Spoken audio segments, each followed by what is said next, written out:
So we studied all of the exponents as individual cases, the rules, product rule, power rule, quotient rule, zero exponent rule, and negative exponent rule.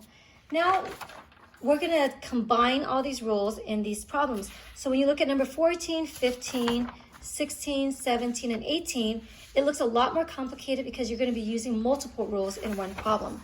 So as you're studying for your quiz or your exam, you can bet that it'll be these types of problems that will show up rather than the former. So it'll be these types of problems that you'll get tested on that combines your knowledge of all of the rules. Look at number 14.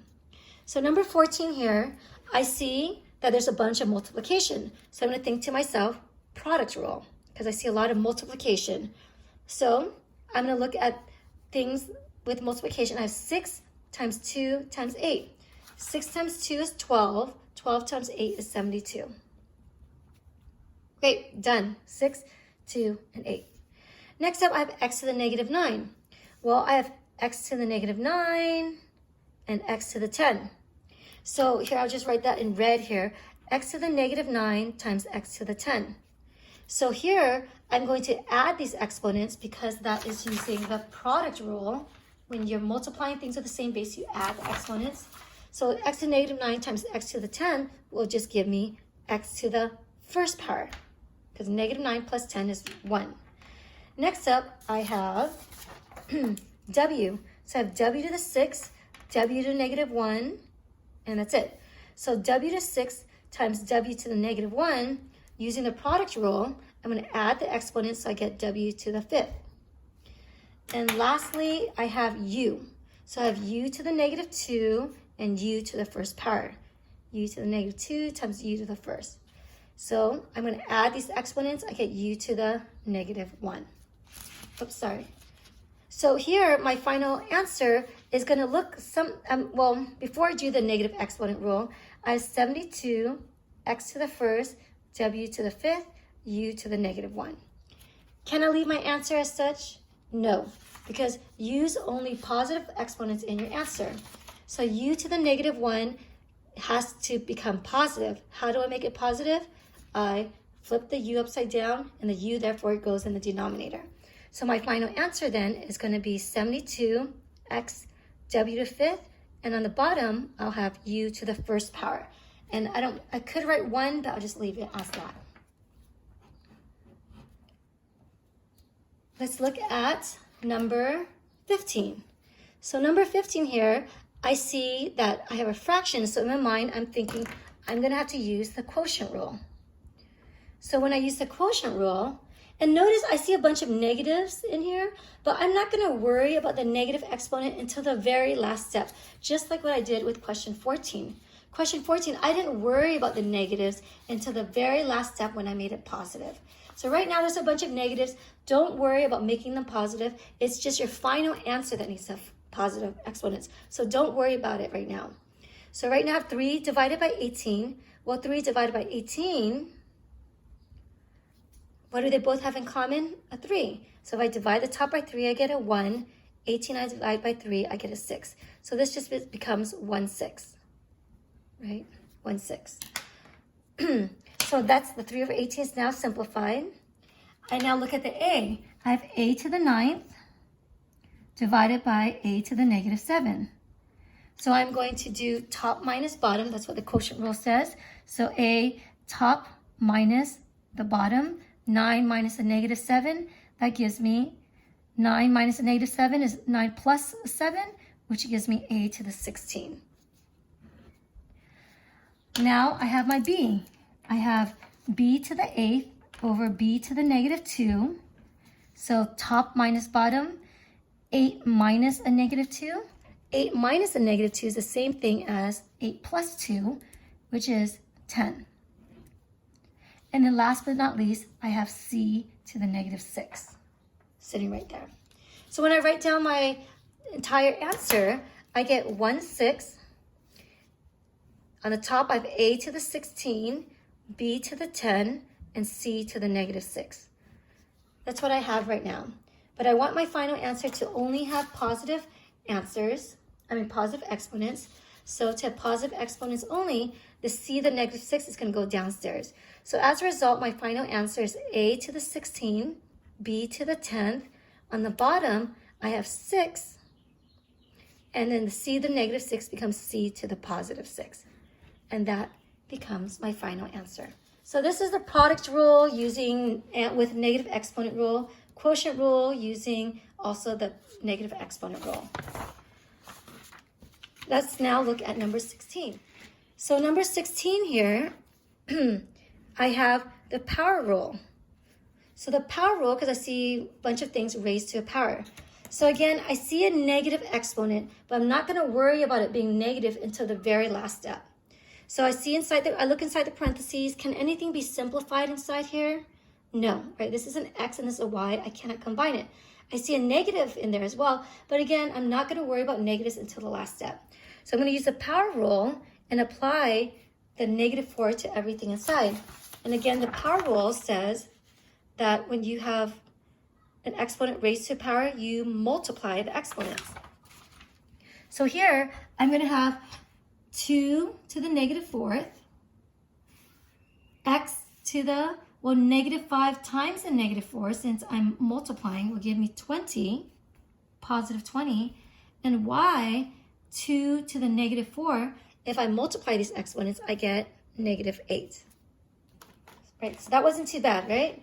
Well, now I think I'm done, but I'm like, wait a minute, there's a bunch of negative exponents. What do I do with that? Well, now we use the negative exponent rule. And that says, if you have a negative exponent, you bring it down to the denominator. So I'm going to make a fraction here. 2 to the negative 4 now becomes 2 to the positive 4. X to the 20 stays on top, nothing changes. Y to the negative 8, I'm going to bring this, it's negative on top, so now I'm going to bring it down to the bottom to make it y to the positive 8. So now when I write this answer nice and neat, I get x to the 20th. 2 to the 4th is 16. 2 times 2 is 4, 4 times 2 is 8, 8 times 2 is 16, right? I just had to make sure. And then y to the 8th. So that, my friends, becomes the final answer. Number 17. Here, I see that I'm going to have to be using the power rule. But I also see that I have to be using the quotient rule because I see that there's a z and a z here, so I'm going to have to use a quotient rule as well. And I might even have to use the negative exponent rule as well. So first, I'm going to look at, I'm going to look inside the parentheses. I'm going to ignore this exponent, and I'm going to say, okay, quotient rule. I see a z and a z. Let's go ahead and simplify that. So inside this parentheses here, I have 3z. I'm going to do top minus bottom, so 3 minus a negative 5. What's 3 minus negative 5? 8. So I get 3z to the 8th. So that's why this whole inside becomes 3z to the 8th. And now I realize, okay, now I also have to raise this to the negative 2. So if I raise this to negative 2, I'm going to apply the negative 2 to everything inside the parentheses. So inside, so when I do that, and I'm applying the negative 2 to everything inside the parentheses, I'm going to get 3 to the negative 2, and then z to the 8 to the negative 2 power, you multiply the exponents, you get negative 16. So we're almost done with this problem. 3 to the negative 2, z to the negative 16. Can I leave my answer this way? No, right? Because we need to have positive exponents. So how do you make this positive exponents? You bring anything with a negative exponent, you bring the base down to the denominator. So here I have 1 over 3 to the negative 2 now becomes 3 squared. So it's a positive exponent. Z to the negative 16 now becomes z to the positive 16 downstairs. And I can simplify this because 3 squared becomes 9. So lo and behold, I end up getting 1 over 9 z to the 16th power for my answer in number 17.